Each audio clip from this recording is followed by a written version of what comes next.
Hey everybody! For today's video, I will show you my process of engraving on slate material. So as you can see, I have here two different kinds of slate. I have this very smooth one, and this is actually slate attached to the wooden board. And this is acacia wood. And this is slate, and this here, they're coasters.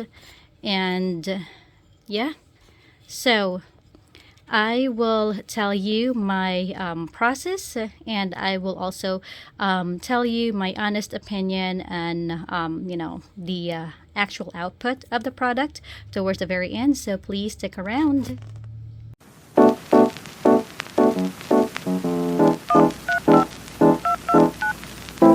Yummy!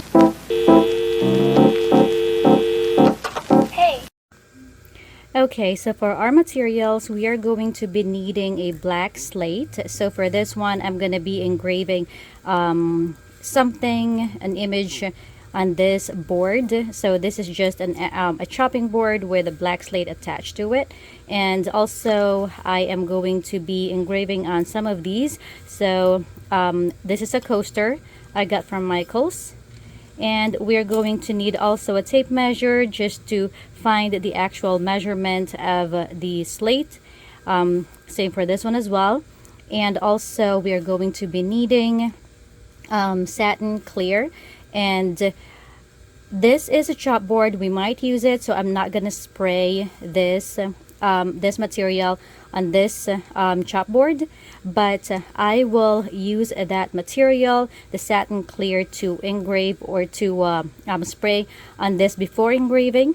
And then after engraving, we are gonna talk about whether or not we should also spray satin clear on the material after your engraving, and I will show you reviews and my honest opinion. So let's get started. Alright, so now we are going to prepare our image through Imag-r, and this is Imag-r.com, and I like to prepare my image using my Cricut design space, and this is the image that I want, and I will just save that. And if you want to learn how to do that, I have a video showing you my process, and if you want to check that out, just feel free. And so now we are going to upload that image. And here it is, this one right here. Just scroll down. So now I'm not going to crop it this time, but it's totally up to you if you want to do that. And then I'll just close that part. So I'm just going to go right ahead to resize. I want it in inches, and I will leave that for now. I could always resize that in LightBurn. And I like to change this into 318 dots per inch, and I'll click OK. Scroll down again, and I don't like to add text, so I'm gonna skip that one, and then I'll go to material, and I like to use Norton white tile. And you may be wondering why I'm using that instead of black slate, so I'll show you why. Okay, so let me click OK there. So here it is. So now, as you can see, if I'm using that white tile material, I have here the image in black, and then the surface or the sides of it is white. So that means that when I engrave this one, it will only engrave just the ones in black. If I use the black slate, I will show you what I mean. Scroll down. So this is how it's gonna look, and when I put it in my laser, it would engrave all this black part, and it will leave this part right here in black. So basically what happens to my slate is that the slate will turn, this black part will turn into white, and because it will engrave that off, and this white part will stay black. And that's not really what I want to do, so I just use the white tile material. Again, there you go, Norton white tile. Click OK. and then it gives me this image, and then I will just download that, download PNG, just close out of it. So that's downloaded, and if you go to your downloads folder, you will see that it is now here, PNG. But anyway, what I like to do is I just want to make sure that when I import this image into LightBurn, that will really stay as PNG file with background transparent or transparent background. So what I want to do just to make sure is that I go to freeconvert.com, JPEG to PNG, and I choose that file. It's right there. And then go to settings and choose a color to make transparent. So I click yes, and I click apply settings. And then you click convert. You just wait for it.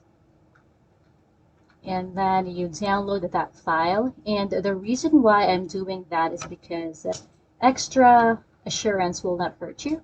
So if you just want to make sure and double check that you will really have transparent background, so that when you import that into LightBurn, your image is not all ruined, and it's not going to engrave the areas that you don't want engraved. So yeah, that's the only reason why. And then I will now import this into LightBurn, and yeah, we'll go from there. Alright, so now we are in LightBurn and my laser is on, so I apologize for the noise. But anyway, this is the actual size of the image that we imported, and this is the one that we processed through Imag-r. And as you can see, it is a square image, and I really don't like this size, and I want to make sure that it is 8.6 inches by 3.52, because that is the size of my slate on my chopboard. So I have another video or a video tutorial showing you how to crop an image, but for this one I'm just going to show you how I did it real quick. So I have here a rectangle, and that is the actual size that I want. That is the rectangle right there. And so I just want to make sure that my image is actually in the center. So I'm going to select all and click this button right there, and that is now in the center. And so I would just right click, apply to mask, right click again, and flatten image. So now I have this size, and I'll just mirror that. But anyway, so as you can see, it looks center, and this is the size that I want. I'm gonna use also this rectangle for framing. So I think I got this one properly, and then I'm going to flip that again, mirror that, because that's just how my laser works. Again, I always say this in my video, know your laser and see how it works, because mine I have to mirror that. And so anyway, I will start framing this, and also I will turn on my air assist. But before that, let's go to our settings. So I like to do this, I like to have my settings set at 60 millimeters per second for my speed, and 50 actually for my power. And just want to make sure number of passes is 1, and I'm not going to change this DPI, of course. It's all grayed out. We changed that earlier when we're processing it through Imag-r. So I'm just going to click OK. Alright, and then we are going to again turn on our air assist and start framing, and then we're going to click start. And I just want to look at I just want to see how long it will take to engrave this one. Okay, so approximately 25 minutes. Alright, and that's it, and then I'll see you in a bit. Alright, so now this is my laser, and as you can see, this is the size of my slate. I'm not going to engrave on the wood part, and so this is 8.6 by 3.52.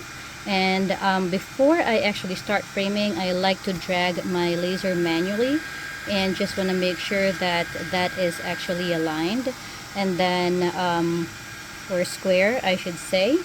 And then I will start framing. I will click now frame on my in LightBurn, so it will start moving on its own, and I like that size right there. I think I got it good, and so I will now move my laser head just a little bit to the side, because I really want to start from here. Like my laser head, I want that to point right here in the edge. And again, that's just how my laser works, because if I don't do that, my engraving will be out of line. And so I think I got that right. We are going to turn on our air assist, and I'm going to click start, and it will start engraving, and I will show you the product later. Okay, so here it is. It is now done engraving. So here it is now, and it looks really nice. It is not deep at all, and it's very smooth. I'm very happy with this output, and yeah, I have actually a food grade wood oil, but I don't really know if I'm thinking of using that for this one. Wipe it off, see what happens. But I'm not really quite sure. But I just wanted also to show you that this one here, okay, now you can see it well. So this one actually is a coaster, a slate coaster, and I before I did this one, before starting engraving, I coated this slate with satin clear, and I also coated the slate again after engraving with the same material, and it's very smooth. You can't feel anything. But for this one is not coated after the engraving. It is coated before engraving this one. And to be honest, and it is just my honest opinion, the image is better looking when it is not coated after the engraving, but it's very rough, and I just worry that you know, it might get scratched, and then it will, you know, ruin the image. But if you put something over it, this coating, the clear satin, it's very smooth, and you almost can't feel anything. And yeah, it's totally up to you what you want to do. But of course, for my board, I did not put anything there. But like I said, I might try using that food grade wood oil. I don't really know what's going to happen, but we'll see. All right, so I just thought I would share this real quick. So earlier I mentioned that the coaster that was not coated after the engraving, the image was better looking, and because it was bright, it's actually much brighter than when you spray clear satin on it. But and that's the reason why I said that earlier. But earlier, this coaster in particular was not coated with clear satin, and so I decided to just spray the same material on it.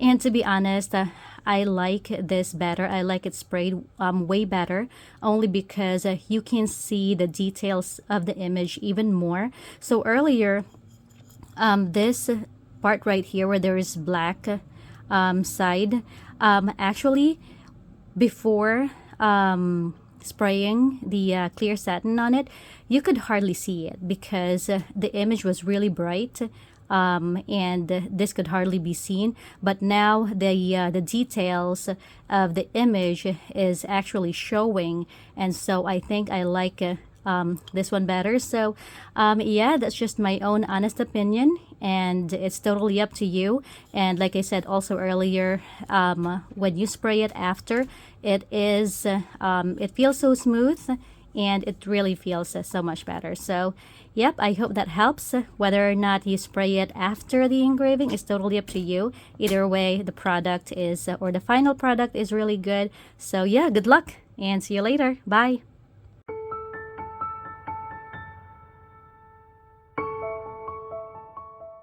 Thank you.